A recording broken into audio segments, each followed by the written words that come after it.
right, we'll continue our media availabilities this afternoon with Martin Truex, driver of the number 56 Napa Batteries Toyota. He's currently 11th in points, and obviously New Hampshire is a popular place for you. A lot of family history here. Talk a little bit about coming here to New Hampshire this weekend.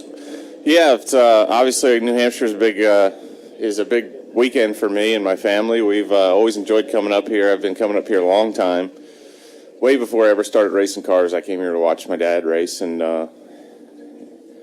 always been a cool place for me to come to. So we've had a lot of family history here with my dad winning, my brother winning, and then me winning a few races. So always look forward to coming up here. It brings back a lot of memories every time I come in the tunnel, and hopefully this weekend we can make some more good ones. All right, we'll go ahead and open for questions for Martin. If you have a question, please raise your name and state your affiliation. All right, let's start with Claire, and then we'll go to Mark. Claire Belang, Sirius XM NASCAR Radio. I talked to Chad Knaus last night, and he said, I just love New Hampshire and racing that track, and I don't even really know why, but I love it. What is it about the track itself? I know this is such a great racing area, but what is it about this track that you like so much? Well, he likes it probably because he wins here a lot. I used to really like it because I won here a lot. The last couple of years, it's been pretty challenging for our team. So as far as balancing out loving coming up here and whether I love the racetrack or not, they probably haven't both been in line. You know, I definitely still love coming up here, but the last couple of years the racetrack hasn't treated us too well. So this place is very tough. It's very, very difficult to get your car to handle good here. Obviously the corners are flat, so every little problem you have is just magnified. You know, it's a typical short track type of problem. You know, you can't get in the corner. You know, you can't get the car to turn good in the center, and you can't get the power down coming off. I mean, it's a typical problem, but here, you know, with the corners being so flat and there being those transitions in the banking, it's very, very challenging to get your car set up to where you can run more than one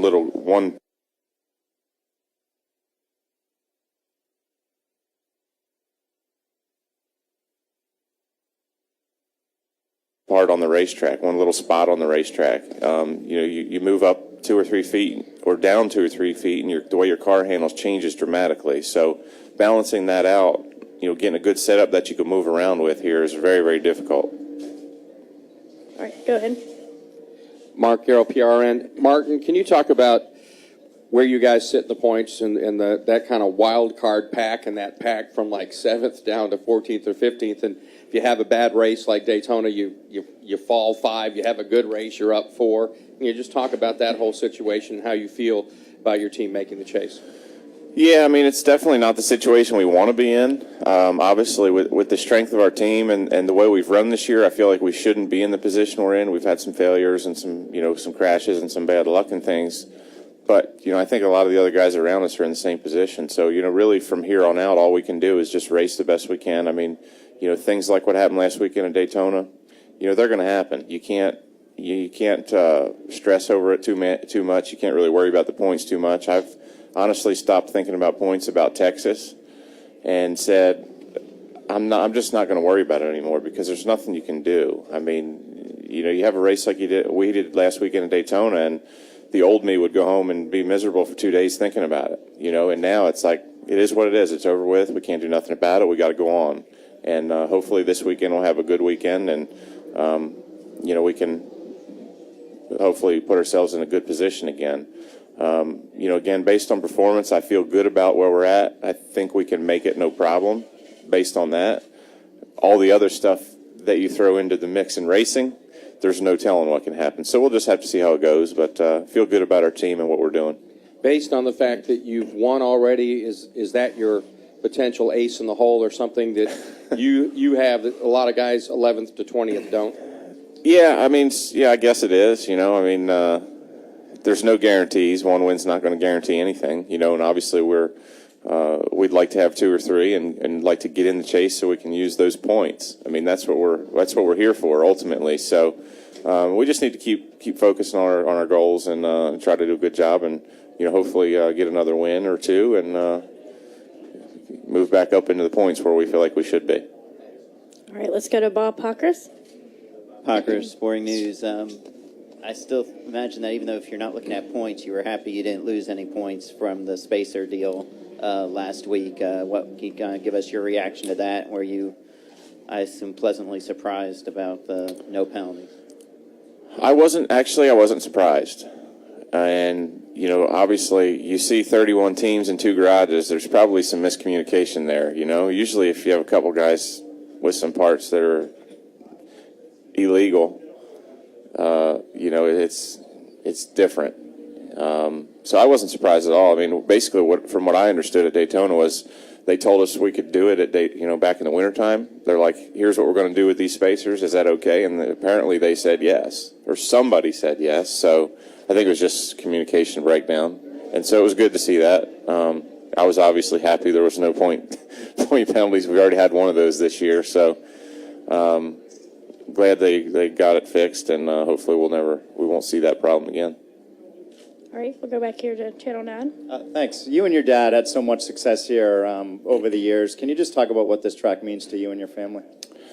Well, it's got a lot of great memories, that's for sure. I mean, like I said, I've been coming up here. I think the first year I came up here was '93, and I think I've been up here for at least one race every single year since '93, and I didn't start racing cars myself till '98. So I've been coming here a long time. It's always been a special place. You know, back when my dad raced, this was like their Daytona. You know, this was their track. This was their big race. They race here like 3 or 4 times a year.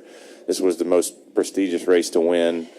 And I remember when my dad won here in '94, I thought like he was Richard Petty, you know, like he was the king of the world, and it was the coolest thing. So this place has always been special to me because of all the memories I've had. Like I said, watching my dad race here and win, I've won a couple races here. I haven't won the Cup race yet, but this is one I really want to get. Watched my brother win races here as well in his young career. So it's definitely a special place, one I always look forward to coming to, and hopefully this time around we can get it figured out and add a win in the Cup Series. All right, let's go Reed and then Hembry. Reed Spencer with NASCAR Wire Service. Martin, you and Clint both seem to have a knack for this place. He's had success here. You both have. Can you guys collaborate together and help each other here? For sure, yeah, absolutely. He did the tire test up here. I'm going to say a month and a half ago, and they worked on some things, and we pretty much showed up here today with what he tested with, and so far we've had really good speed, and we had really good car and race trim. We were off a little bit on our qualifying runs there at the end, but definitely Ken. He's been so good here the past few years. We've kind of struggled here the last couple years. Qualifying well but not racing as well as we wanted to, and he's definitely got a knack for what it takes to race well here, and we've really been trying to dig into that and see where we went wrong, especially last year here, because he ran really well and we struggled to run in the top 10. So definitely something we've been looking at, and going through this weekend, hopefully it'll help us. All right, Mike. Mike Hembry, USA Today. Morgan Shepherd racing here Sunday at 71. Should there be a maximum age to be eligible to compete, and do you plan to drive that long? I think it depends. It depends on who it is. I think everybody's different. I think you look at Mark Martin, what he can do at 55. I don't know that I could do that when I'm 55. That's 22 years from now, so I'm not sure I could do it. It just depends. I think it's more individual. I think NASCAR obviously looks at the individuals, their track record, what they've done lately, and if he's been a hazard on the racetrack for the past couple weeks, and obviously they wouldn't let him run. So kind of leave that up to them. But 70, I doubt it. I'm just going to tell you, I've got enough gray hair, and I've only been doing it 10 years. I'm not sure I can make it till 70. That's pretty awesome. All right, Jason. Hi, Jason Remillard from Springfield Republican. You mentioned how the memories that you have of this place and everything. I mean, do you almost feel like you have 2 home tracks here in Dover, considering you're probably closer to Dover than you are here? 2 or 3. Pocono, you could kind of call one too. So, well, I mean, it's close. They're all about the same distance. Pocono and Dover are closer than here. This place definitely, because I've been coming here so long. It's just the way it is. Even though it's not the closest track to my home, it's the one I've had the most history at, the one I've raced the most on, the one I've been coming to the longest. So you could definitely consider it a home track for sure. All right, okay. Go ahead, Dustin. Dustin Long, Motor Racing Network. Martin, certainly fans would like not to see an off weekend next weekend. I think They're crazy. Fans would love to see racing every week, but from a driver's point of view, what does it mean to have that weekend off, and what will you do? I mean, is it a case, do you feel like you need to recharge at this point?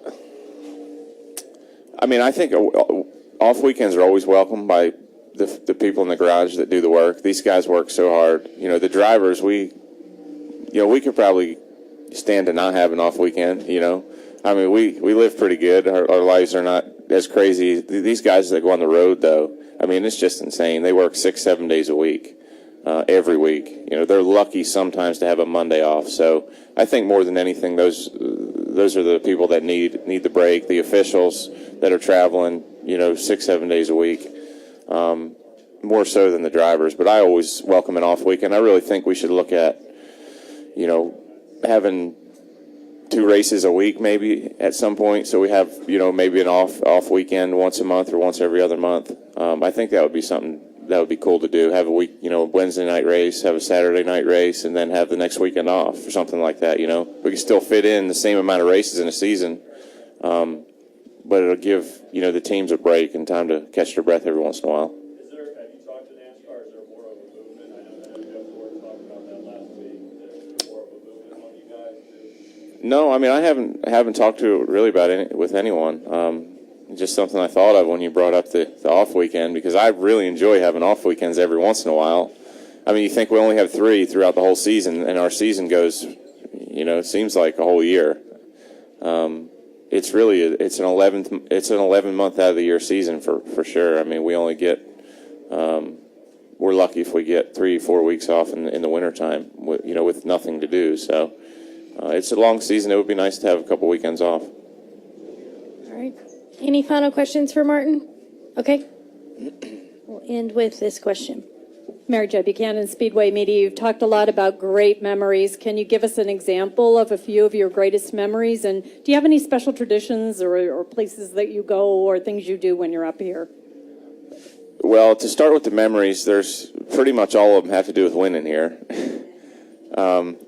The first one with my dad winning here in '94, that was, you know, it was cool because this was, like I said, this was their Daytona, and to see him accomplish that was huge. And I'd always dreamed of racing up here at this track, and when I won my first race in 2000, that was one of the biggest moments of my career. So those are 2 of my fondest memories. Winning nationwide here in 2005 was incredible. So yeah, all those days, watching my brother, they're all, you know, all of those things were great. But some other memories that don't have to do with winning, probably my favorite one was back when they used to have the combination race here. It was called the Chevy Dealers 250. The Busch North, the Busch Series raced together. So my dad raced, you know, against the Busch Series guys in that race every year.